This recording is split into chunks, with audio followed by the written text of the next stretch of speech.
दोस्तों, पिछले कुछ दिनों में आपने न्यूज़ ज़रूर देखी होगी कि इंडिगो की ढेर सारी फ़्लाइट कैंसिल हुई हैं। पिछले 4 दिनों में ही देखें तो 1200 से ऊपर फ़्लाइट कैंसिल हो गई हैं। अब इसके बहुत से कारण हैं। इसमें कुछ कारण है जैसे डीजीसीए के नए नियम जो नवंबर 2025 में लागू हुए हैं, जिसमें पायलट की सेफ्टी और उनकी फटीग को ध्यान में रखते हुए बहुत से नियम लाए गए। जैसे पहले पायलट की जो वीकली रेस्ट मिलता था वो था 36 घंटे का, जिसको बढ़ाकर 48 घंटे कर दिया गया है। पहले पायलट एक हफ्ते में 6 से ज़्यादा नाइट लैंडिंग कर सकता था, जिसको अब घटाकर 2 कर दिया गया है। तो और जो रोस्टर होता है इनका, ये इनको 15 दिन पहले ही फ्रीज करना होगा, ये चीज़ मैंडेटरी हो गई।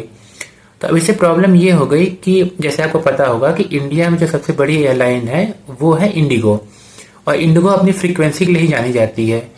ये दिन में एक प्लेन 10 से 12 फ्लाइट उड़ान करता है, और ये कोशिश रहती है उनकी कि टाइमली इसको कंप्लीट की जाए। और आप देखते भी होंगे कि इंडिगो की फ्लाइट हमेशा टाइमली ही होती है। अब क्योंकि 6 से ज़्यादा लैंडिंग कर सकता था एक पायलट, जिसको घटा के 2 कर दिया गया, मीन्स जो पायलट की अवेलेबिलिटी नाइट की थी वो कम हो गई। प्लस जो रोस्टर था वो आपको 15 दिन पहले ही फ्रीज करना है। एक तरफ पायलट की कमी, दूसरी तरफ आपको रोस्टर 15 दिन पहले फ्रीज करना। तो इससे क्या हुआ, जो शॉर्टेज क्रिएट हो गई क्रू की, क्योंकि अब पायलट को एक्स्ट्रा रेस्ट भी देना है 48 आवर्स का, तो वो भी एक फैक्टर इसमें इन्वॉल्व हो गया, जिसकी वजह से ओवरऑल ये सब मिलके प्लेन है, सब कुछ सही है, बट पायलट और क्रू अवेलेबल नहीं है नए नियम के मुताबिक। अब इससे आप ये मत समझिएगा कि पायलट को बहुत ही शोषण करती थी एयरलाइंस, नहीं, ऐसी बात नहीं है। उनको अच्छे पे मिलते थे जब भी वो ऐसे एक्स्ट्रा वर्क या ओवर टाइम करते थे।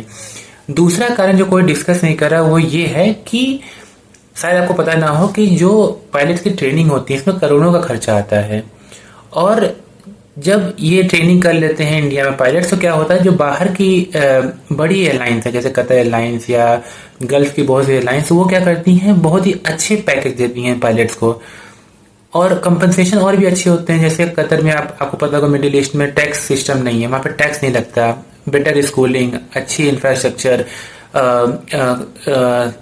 प्योर एयर, तो क्यों कोई निकालना नहीं चाहेगा।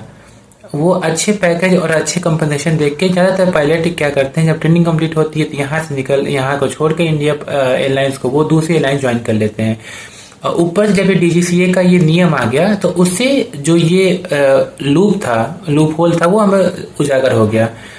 पायलट कमी पहले से ही थी और डीजीसीए के नियम ने जस्ट उस कमी को उजागर कर दिया, बस, और कुछ नहीं हुआ है।